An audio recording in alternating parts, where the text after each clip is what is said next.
Hey guys, it's Jeremy here for Heads Up Display.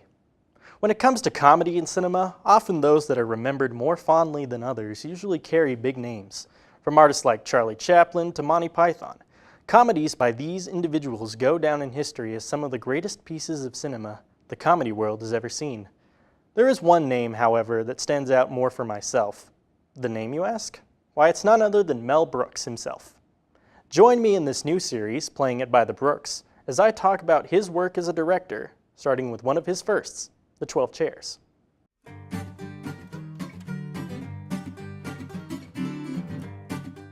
Mel Brooks got his start in entertainment when he began writing for various comedy TV programs in the early 50s, the most infamous being Your Show of Shows. While working alongside his partner, Carl Reiner, he developed a comedy act known as The 2,000-Year-Old Man, which later gained a cult following and propelled him to Broadway and the motion picture industry. Heavily influenced by his past work on stage and television, he wrote and directed his first movie, The Producers, in 1968. 2 years later, he would go on to direct a film that even today is obscure, even to some of his dedicated fans. The 12 Chairs tells the story of a former czarist aristocrat, played by Ron Moody, searching for his mother's fortune hidden in one of her 12 chairs. The problem is, the chairs are confiscated by the new Soviet regime. Seeking help from a local con artist, played by Frank Langella, the pair embark on a journey to claim the chairs and become rich once again.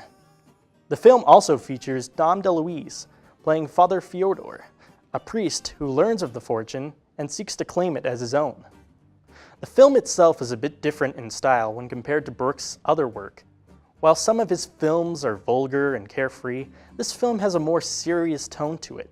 Don't get me wrong, the film is funny and does well with the comedy it delivers, especially when it comes to subtle visual jokes. It's just that the movie has this dark undertone that is prevalent throughout its entirety. The audience sees the hilarity that's happening to each of the characters, but they also see the extent of their greed and the desperation to obtain that which they believe is entitled to them. Ron Moody's acting really sells this point well, but like I said, it's also comedic and lighthearted, with laugh-out-loud moments that give the film a nice balance.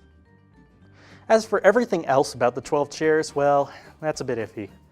The opening theme, Hope for the Best, Expect the Worst, written by Brooks himself, is really telling of his skill as a stage writer and a musical performer. However, the rest of the film's soundtrack is lackluster. The cinematography, while brilliant in getting a joke across, is cheaply done, and it's really evident of that fact later on in the movie. I also note that Frank Langella felt out of place. Then again, this was his first non-stage acting job, so I'll let that slide.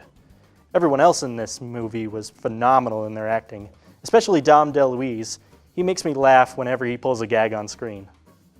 In the end, The 12 Chairs is a movie that can be enjoyed by everyone, Brooks fan or not.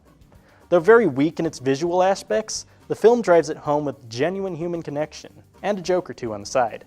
For that, we at HUD give this movie 3 stars out of 5.